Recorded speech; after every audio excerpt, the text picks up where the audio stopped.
ধৃত আইএসআই এজেন্টের জেরায় চাঞ্চল্যকর তথ্য। আর্মি ওয়েলফেয়ার এডুকেশন সোসাইটির নামে চর বৃত্তির অভিযোগ। AWES এর লোগো দিয়ে হোয়াটসঅ্যাপ প্রোফাইল বানিয়ে ভুয়ো প্রোফাইল থেকেই তথ্য পাচার হতো বলে খবর পাওয়া যাচ্ছে। আরও জানাবে রৌনক রয়েছে সঙ্গে। রৌনক, এই যে আইএসআই এজেন্টদের গতকাল গ্রেফতার করা হয়েছে তাতে জেরা করে চাঞ্চল্যকর তথ্য একের পর এক উঠে আসছে। এই যে AWES এর লোগো, সেটা একটা ভুয়ো লোগো বানিয়ে হোয়াটসঅ্যাপ করা হতো, এ বিষয়ে কি জানা যাচ্ছে? আমরা আবারও রৌনকের সঙ্গে যোগাযোগ করব। ধৃত আইএসআই এজেন্টদের জেরায় চাঞ্চল্যকর তথ্য। আর্মি ওয়েলফেয়ার এডুকেশনের নামে চর বৃত্তির অভিযোগ। AWES এর লোগো দিয়ে হোয়াটসঅ্যাপ প্রোফাইল তৈরি হতো, সেই ভুয়ো প্রোফাইল থেকেই তথ্য পাচার হতো। কোচবিহারে ধৃত 3 আইএসআই এজেন্টকে জেরায় এমনই চাঞ্চল্যকর তথ্য মিলেছে।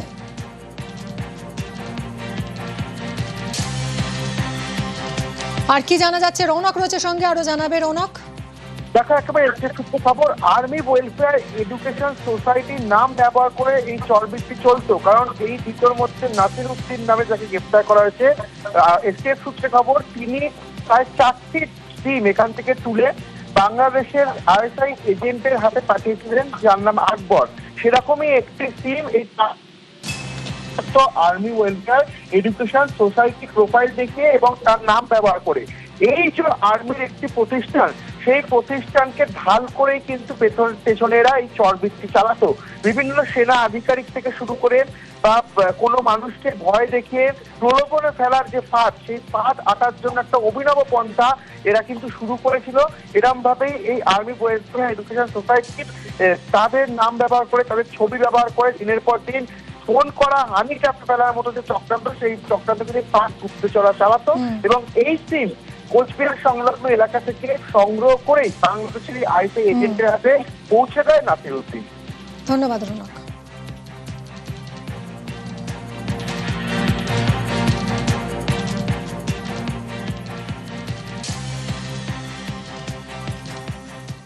হানি ট্র্যাপে হাতিয়ার সিম কার্ড। কোচবিহারে ধৃত 3 আইএসআই এজেন্টের আরও কীর্তিফাস। সেনাবাহিনীকে প্রলোভনের ফাঁদে ফেলার চেষ্টা। অন্যের পরিচয়পত্র দিয়ে সিম কার্ড জোগাড়, কোনো পরিচয়পত্র ছাড়াও সিম কার্ড জোগাড় করা হতো, আর এই নম্বরগুলো নিজেদের মোবাইলে অ্যাক্টিভেট করতো এজেন্টরা। পাকিস্তান আর বাংলাদেশের মোবাইল নম্বর পাচার করা হতো। সিম কার্ড জোগাড়ে বিপুল বিদেশি ফান্ডিং হতো। প্রচুর টাকা আসতো ধৃত পাক এজেন্টদের কাছে। রশিদুলের অ্যাকাউন্টে লক্ষ লক্ষ টাকা লেনদেনের হদিশ মিলেছে বলেই সূত্রের খবর।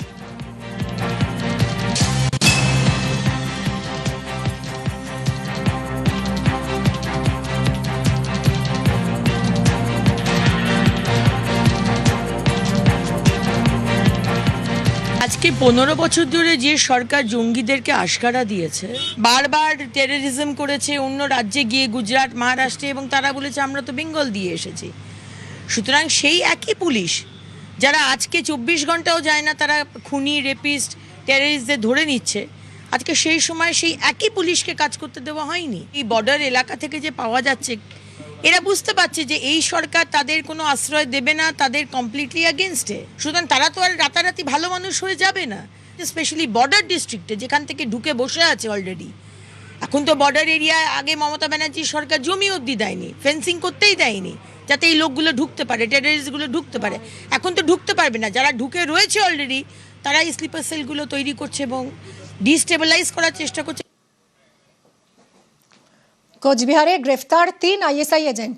ধৃত নূর নাসির উদ্দিন তার ডেরায় পৌঁছে গেছে নিউজ 18 বাংলা। তুফানগঞ্জে একটা স্কুলের নাইট গার্ড হিসেবে কাজ করে সে। সেই শিক্ষা প্রতিষ্ঠান থেকেই গ্রেফতার নাসির উদ্দিন।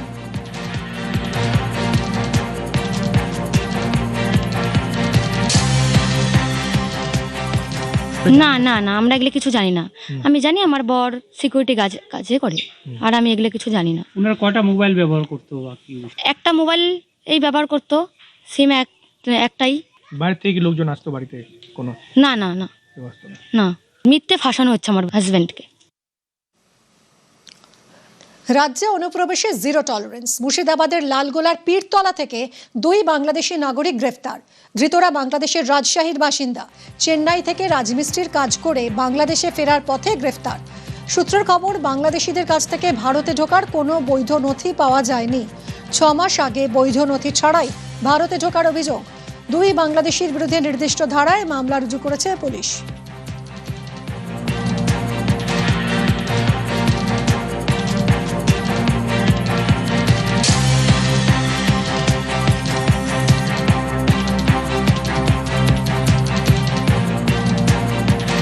ধৃত আইএসআই এজেন্টের জেরায় চাঞ্চল্যকর তথ্য। আর্মি ওয়েলফেয়ার এডুকেশন সোসাইটির নামে চর বৃত্তির অভিযোগ। AWES এর লোগো দিয়ে হোয়াটসঅ্যাপ প্রোফাইল বানিয়ে ভুয়ো প্রোফাইল থেকেই তথ্য পাচার হতো বলে খবর পাওয়া যাচ্ছে। আরও জানাবে রৌনক রয়েছে সঙ্গে। রৌনক, এই যে আইএসআই এজেন্টের গতকাল গ্রেফতার করা হয়েছে তাতে জেরা করে চাঞ্চল্যকর তথ্য একের পর এক উঠে আসছে। এই যে AWES এর লোগো, সেটা একটা ভুয়ো লোগো বানিয়ে হোয়াটসঅ্যাপ করা হতো, এ বিষয়ে কি জানা যাচ্ছে? আমরা আবারও রৌনকের সঙ্গে যোগাযোগ করব। ধৃত আইএসআই এজেন্টদের জেরায় চাঞ্চল্যকর তথ্য। আর্মি ওয়েলফেয়ার এডুকেশনের নামে চর বৃত্তির অভিযোগ। AWES এর লোগো দিয়ে হোয়াটসঅ্যাপ প্রোফাইল তৈরি হতো, সেই ভুয়ো প্রোফাইল থেকেই তথ্য পাচার হতো। কোচবিহারে ধৃত 3 আইএসআই এজেন্টকে জেরায় এমনই চাঞ্চল্যকর তথ্য মিলেছে।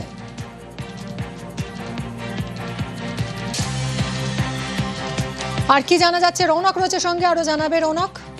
দেখো, একেবারে সূত্র খবর, আর্মি ওয়েলফেয়ার এডুকেশন সোসাইটির নাম ব্যবহার করে এই চরবৃত্তি চলতো। কারণ এই ভিতর মধ্যে নাসির উদ্দিন নামে যাকে গ্রেফতার করা হয়েছে, এসটিএফ সূত্রে খবর, তিনি প্রায় 4টি সিম এখান থেকে তুলে বাংলাদেশের আইএসআই এজেন্টের হাতে পাঠিয়েছিলেন, যার নাম আকবর। সেরকমই একটি সিম এই army welfare education society profile দেখিয়ে এবং তার নাম ব্যবহার করে এই যে আর্মির একটি প্রতিষ্ঠান, সেই প্রতিষ্ঠানকে ঢাল করেই কিন্তু পেছনেরা এই চরবৃত্তি চালাতো। বিভিন্ন সেনা আধিকারিক থেকে শুরু করে বা কোনো মানুষকে ভয় দেখিয়ে প্রলোভনে ফেলার যে ফাঁদ, সেই ফাঁদ আটার জন্য একটা অভিনব পন্থা এরা কিন্তু শুরু করেছিল। এরকম ভাবেই এই আর্মি ওয়েলফেয়ার এডুকেশন সোসাইটি তাদের নাম ব্যবহার করে, তাদের ছবি ব্যবহার করে দিনের পর দিন ফোন করা, হানি ট্র্যাপ ফেলার মতো যে চক্রান্ত, সেই চক্রান্ত কিন্তু ফাঁদ গুপ্তচরা চালাতো। এবং এই সিম কোচবিহার সংলগ্ন এলাকা থেকে সংগ্রহ করেই বাংলাদেশের আইএসআই এজেন্টের হাতে পৌঁছে দেয় নাসির উদ্দিন। ধন্যবাদ রৌনক।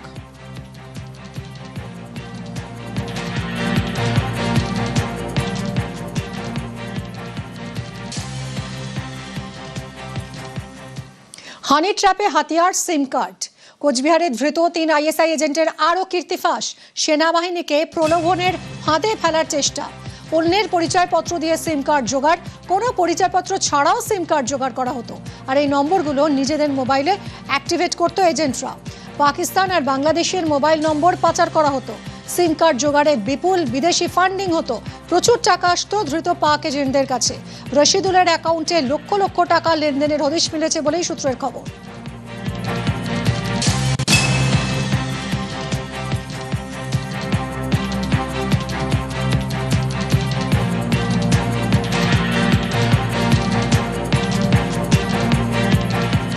আজকে 15 বছর ধরে যে সরকার জঙ্গিদেরকে আশকারা দিয়েছে, বারবার টেররিজম করেছে, অন্য রাজ্যে গিয়ে গুজরাট, মহারাষ্ট্রে, এবং তারা বলেছে আমরা তো বেঙ্গল দিয়ে এসেছি।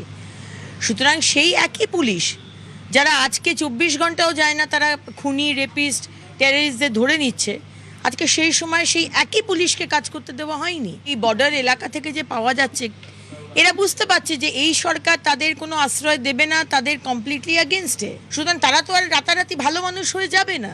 স্পেশালি বর্ডার ডিস্ট্রিক্টে যেখান থেকে ঢুকে বসে আছে অলরেডি।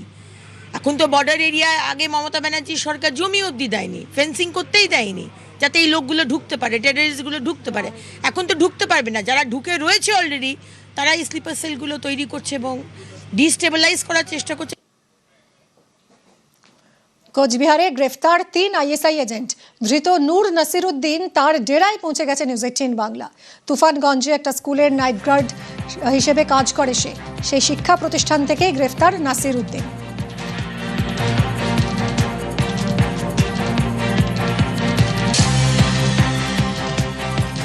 না না না, আমরা এগুলো কিছু জানি না। আমি জানি আমার বর সিকিউরিটি কাজে করে, আর আমি এগুলো কিছু জানি না। ওনারা কয়টা মোবাইল ব্যবহার করতো বা কি? একটা মোবাইল এই ব্যবহার করতো, সিম একটাই। বাইরে থেকে লোকজন আসতো বাড়িতে কোনো? না না না কেউ আসতো না। না, মিথ্যে ফাঁসানো হচ্ছে আমার হাজবেন্ডকে। রাজ্যে অনুপ্রবেশে জিরো টলারেন্স। মুর্শিদাবাদের লালগোলার পীরতলা থেকে 2 বাংলাদেশি নাগরিক গ্রেফতার। ধৃতরা বাংলাদেশের রাজশাহীর বাসিন্দা। চেন্নাই থেকে রাজমিস্ত্রির কাজ করে বাংলাদেশে ফেরার পথে গ্রেফতার। সূত্রের খবর, বাংলাদেশিদের কাছ থেকে ভারতে ঢোকার কোনো বৈধ নথি পাওয়া যায়নি। 6 মাস আগে বৈধ নথি ছাড়াই ভারতে ঢোকার অভিযোগ। 2 বাংলাদেশির বিরুদ্ধে নির্দিষ্ট ধারায় মামলা রুজু করেছে পুলিশ।